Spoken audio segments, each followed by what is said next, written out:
My grandmother died a few weeks back at the ripe old age of 85, passing away peacefully in her sleep.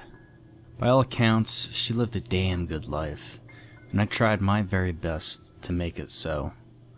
Lord knows, she did the same for me. This has been a difficult post for me to write.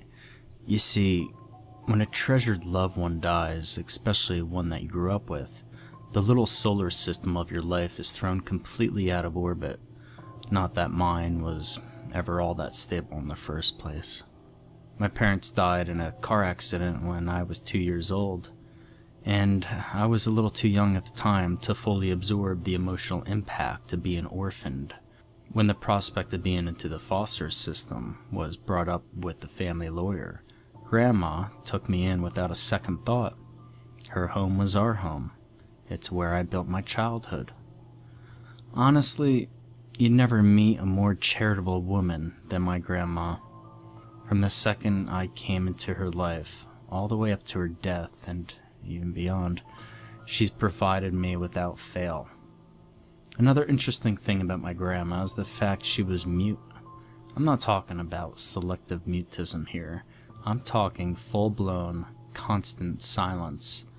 I've known that woman for my entire 32 years of life, and while I got used to it within a few months, to some it seems crazy, but I never heard a word from her. Of course, we had our own ways of communicating back then.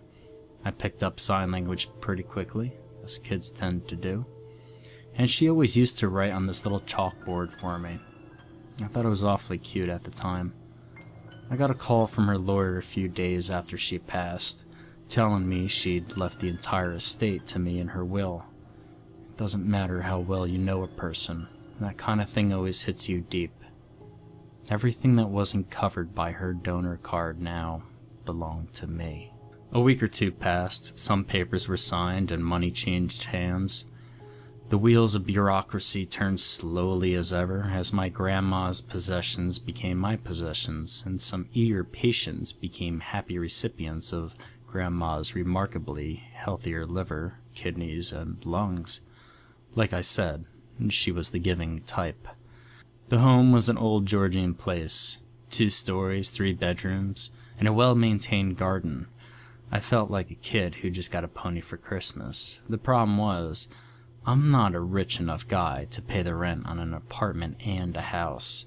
I'm not such a heartless bastard that'd immediately sell my childhood home either. Especially on this bipolar property market. I was speaking to a good friend of mine about it over a few drinks, and it was his idea to convert it into a rental property. I mulled it over when I was sober, of course, but my office job wasn't going anywhere, so I decided that being a landlord might be a welcome change of pace. That's when things started going downhill. I showed up at the house with my supplies on Monday, my car full of paint, tools, and industrial-strength bin bags. It took me a few minutes to gather the strength to go in at first. This home had a lot of history for me. Good times, bad times. Like I said, this is where I grew up.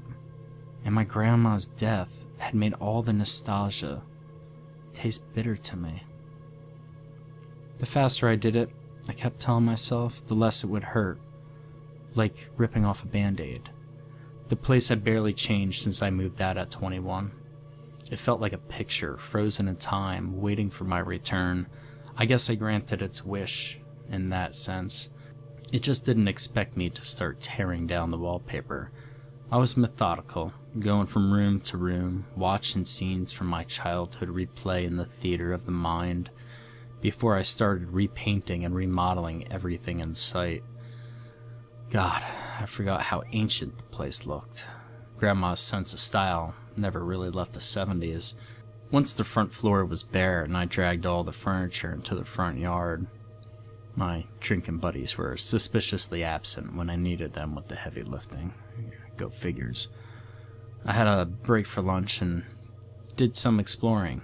The rooms upstairs were just like I remembered them. Grandma's room, and the bed she'd never again sleep in, was laid out neatly as ever. My room was just the same, covered in peeling Nirvana posters, and bearing all the hallmarks of your garden variety edgy 90s teenager. When I left home, I told her to turn it into a games room or a quiet room where she could go read her books. Just something she could enjoy. I guess she never got around to it, or she expected me to come back someday. Tears were welling up in my eyes when I saw that her old chalkboard was laying on my bed with "Welcome Home" written on it. The one room I hadn't yet checked was the attic. Back when I was a kid, I was never allowed up there. Grandma said, or rather wrote, that it was too dangerous, so I stayed downstairs whenever she occasionally made her pilgrimage up the hallway stairs. But Grandma was dead, and I'm an adult. I figured that if the attic was big enough, I could convert it into a loft room and take on another lodger.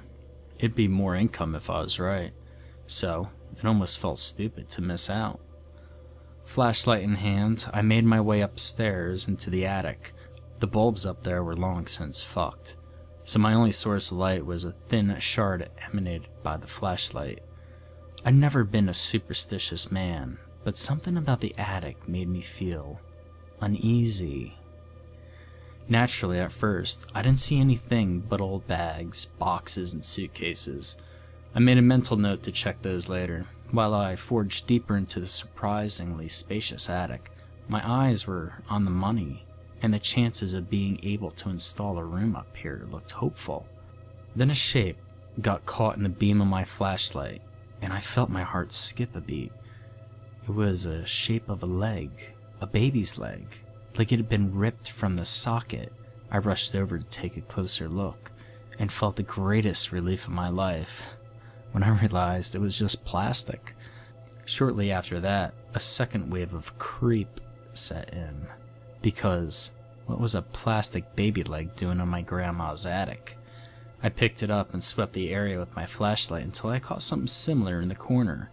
That didn't make it any less weird, though. There were dolls. Hundreds of fucking dolls. Big, small, old, new, expensive, cheap. From porcelain dolls to baby dolls to American Girl dolls to Cabbage Patch dolls, all various sizes, shapes, materials, and colors. I almost dropped the flashlight when I saw all their dead eyes glaring at me. Thinking my grandma was the next Rose West, till I realized that they were all fake.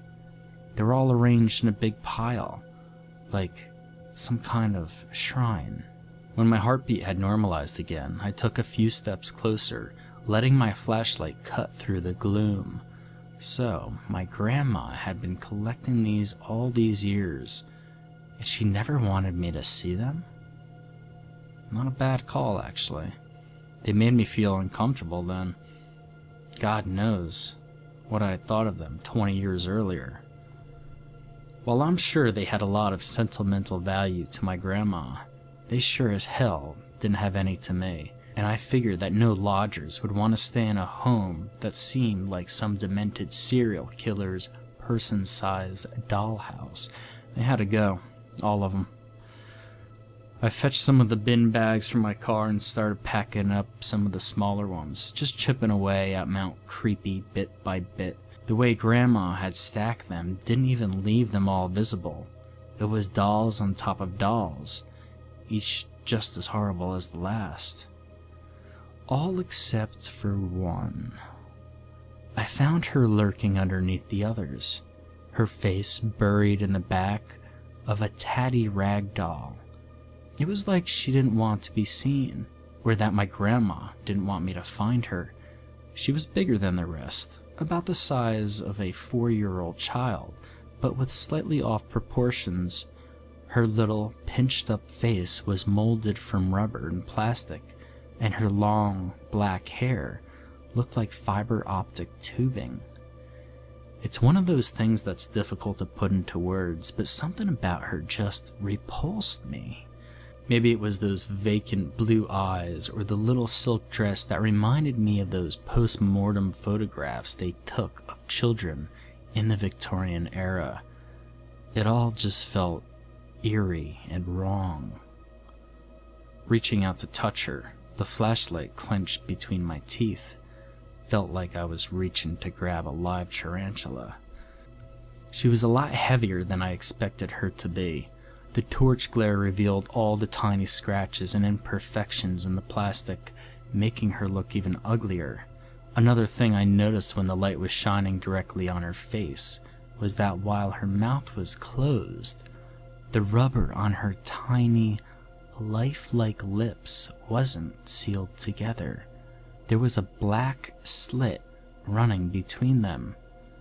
I've never felt so disgusted in my entire life as I did when those little lips twitched, like something was moving behind her dead face.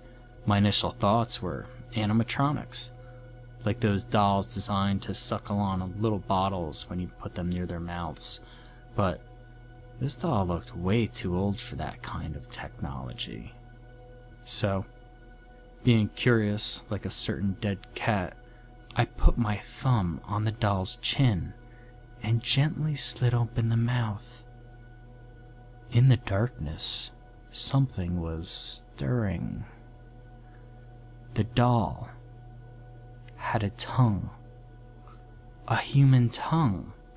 Not just a severed piece of flesh rotting away in there, but a moving, wriggling, salivating tongue. It came bulging out past the lips, writhing lazily before licking at my thumb. It was hot, damp, and stank of cigarettes. I screamed, dropping the flashlight onto the ground, and hurled the doll at the wall. I bolted through the darkness on memory alone, knocking over boxes and leaping over suitcases before tumbling down the stairs in a panic. I must have cleared the second floor faster than any human being alive and sprang through the front door of the house, never looking back. The front door was open and the lawn was still covered in furniture, but I didn't care. The home was out of the way anyway. If people made the effort to come down here, they could take what they like. Fuck that doll. Fuck that house. I jammed the keys into the ignition and took off like a gunshot, leaving the neighborhood at 3 times the legal speed limit. It must sound crazy now, I know, but logic was the furthest thing from my mind. I tore my way home at 80 miles an hour and didn't feel safe until I was in my flat. The door slammed and locked behind me. I was hyperventilating for a while. I threw up twice, almost fainted twice. At the time, I tried to justify it, assuming that maybe it was the fumes from all that cheap paint making me see things, making me a little kooky. I've been under so much stress lately, I'd gotten so little sleep. It's no wonder I'm imagining such ridiculous things. Fear is exhausting. It takes a physical toll on you. Once the initial shockwaves had passed, I couldn't think about anything but sleep. God, I was so tired I could barely stand. Moments later, I collapsed into bed, fully clothed. I was asleep before I even realized. Sleep wasn't much of a reprieve. I kept dreaming about that terrible doll, crawling over my paralyzed body like a spider, dragging its warm, stinking tongue across my face. No matter how hard I tried, there was no pushing it from my mind. Its little blue eyes were branded into my thoughts. When I woke up the next morning, I felt like I've taken a 12-gauge blast to the face. My head throbbed, my skin burned. I just felt so itchy all over, like my bed had been swarming with fire ants. Over time, the itches became more localized. When I realized that I could feel it definitively on my forearm, I peeled back my sleeve to take a look. There was a patch of skin that had gone hard and smooth, and I mean rigid, rock solid. It had an almost reflective quality to it, where all the hair had somehow fallen out. The skin around it itched like hell, but when I went to touch the patch itself, I didn't feel anything. I found more of these patches on my body when I inspected myself in the bathroom mirror. Those hard, reflective, feelingless patches. There was one on my inner thigh, one on my belly, 2 on my chest, and another on my left bicep. When I tried to peel one of the patches away, it just started bleeding. The patches weren't growing on my skin, the patches were my skin. The next day, I had an appointment with my local GP about the issue. I stripped off in his office, letting him see the patches. A few more had grown on my legs since last time, and worst of all, he seemed equally baffled. I must admit, these are really quite extraordinary circumstances, he said while trying and failing to cross-reference my symptoms against known diseases on the medical database. I can't say I've personally seen anything like this before. Please, doctor, I pleaded with him, trying my best to stop myself from itching at the patches. There's got to be something you could do for me, something you can give me, maybe like pills or an ointment. He'd fallen silent, reading more small type from the screen on his computer. Well, I can book you an appointment with a dermatologist. Great. When's the soonest he could see me? Not until next week, I'm afraid. Next week? Doctor, I can't wait until next week. I'm afraid he doesn't have any appointments prior to Wednesday of next week. If you feel as though it escalates severely before then, contact A&E through the standard emergency number, and the hospital will take care of you as best they can. I'm sorry. This is all I can offer. Things got worse after that. I penciled my date with the dermatologist onto my kitchen wall calendar, but my skin condition was worsening. The patches were covering at least a third of my body by Wednesday. They'd grown on my legs, my arms, my ass, my back, my chest, my stomach, and they were even starting to grow on my face. I couldn't go into a well-lit room without patches of my skin shining. It all came to a head Wednesday night. As I stood before the bathroom mirror, a patch of shiny, hard skin was beginning to grow on my cheek, making it harder to move my face. I picked at the ragged edges of soft skin, wincing in pain while I did so, until I noticed a piece of loose skin sticking out from my face, just on the edge of the patch.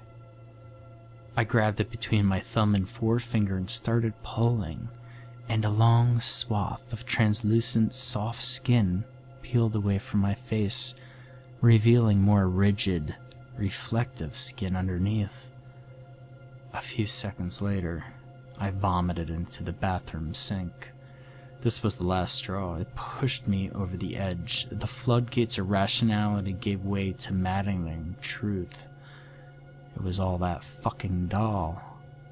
I had to put it to a stop. I had to know what the hell was going on with me.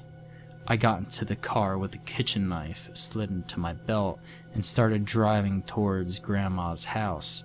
It was foggy out, low visibility, real horror movie weather.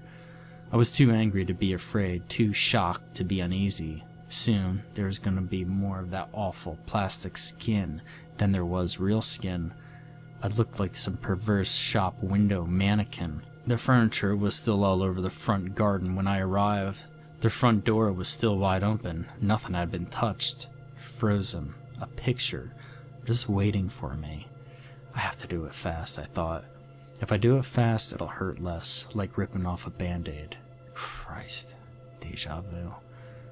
I stormed through the front door and barged upstairs, knife in one hand and flashlight in the other. My footsteps slowed as I trudged through the second floor toward the attic stairs.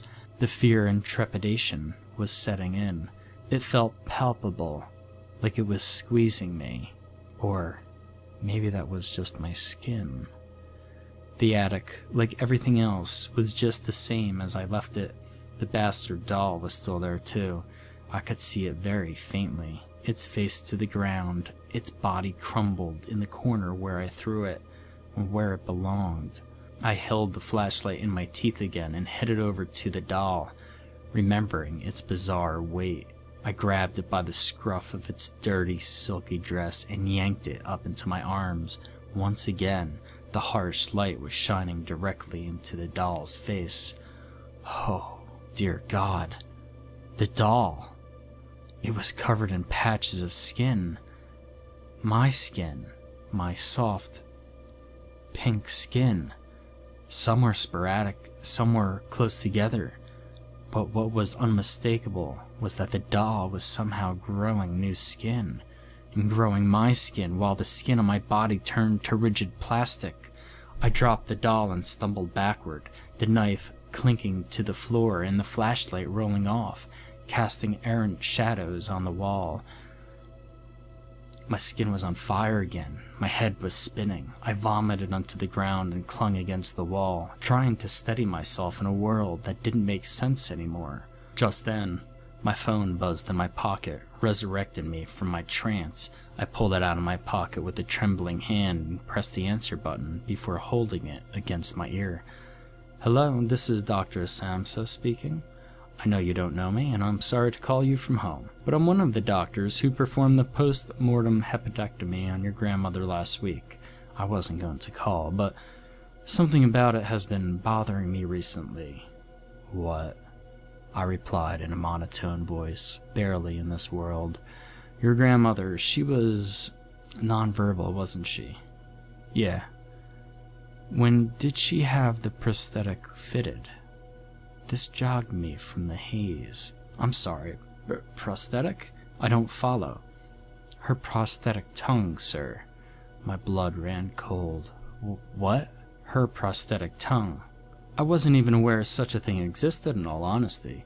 It appeared to be a polymer-based, but it was so perfectly fused to the tissue in her lower jaw that it didn't seem like any old replacement part. Perhaps some kind of bonding agent was used that. I dropped my phone while the doctor rambled on. He was wrong, of course, but he'd given me the final piece of this whole insane puzzle. Yeah, it made sense after that. When you touch the doll, it takes things from you. It took my grandmother's tongue a long time ago, and now it's taking my skin. I can't imagine we were the first. There were some donors out there somewhere that made the doll that heavy. I walked from the attic, silent, almost catatonic, and sat in my car. I didn't move for quite some time, and in the sideways glances I made towards the house, I could have sworn I saw the doll at one of the second-story windows staring down at me. But who knows? The mind plays all kinds of tricks. Time is short. I'm running out of skin. Thankfully, my fingers have lasted this long, but I don't expect them to be here much longer. It's only a matter of time before I'm a prisoner of my skin. The doll's out there now, somewhere. Just a leaf in the wind. If that somewhere is near you, I hope to God you don't touch it, because the last time I saw it, it still needed plenty of parts.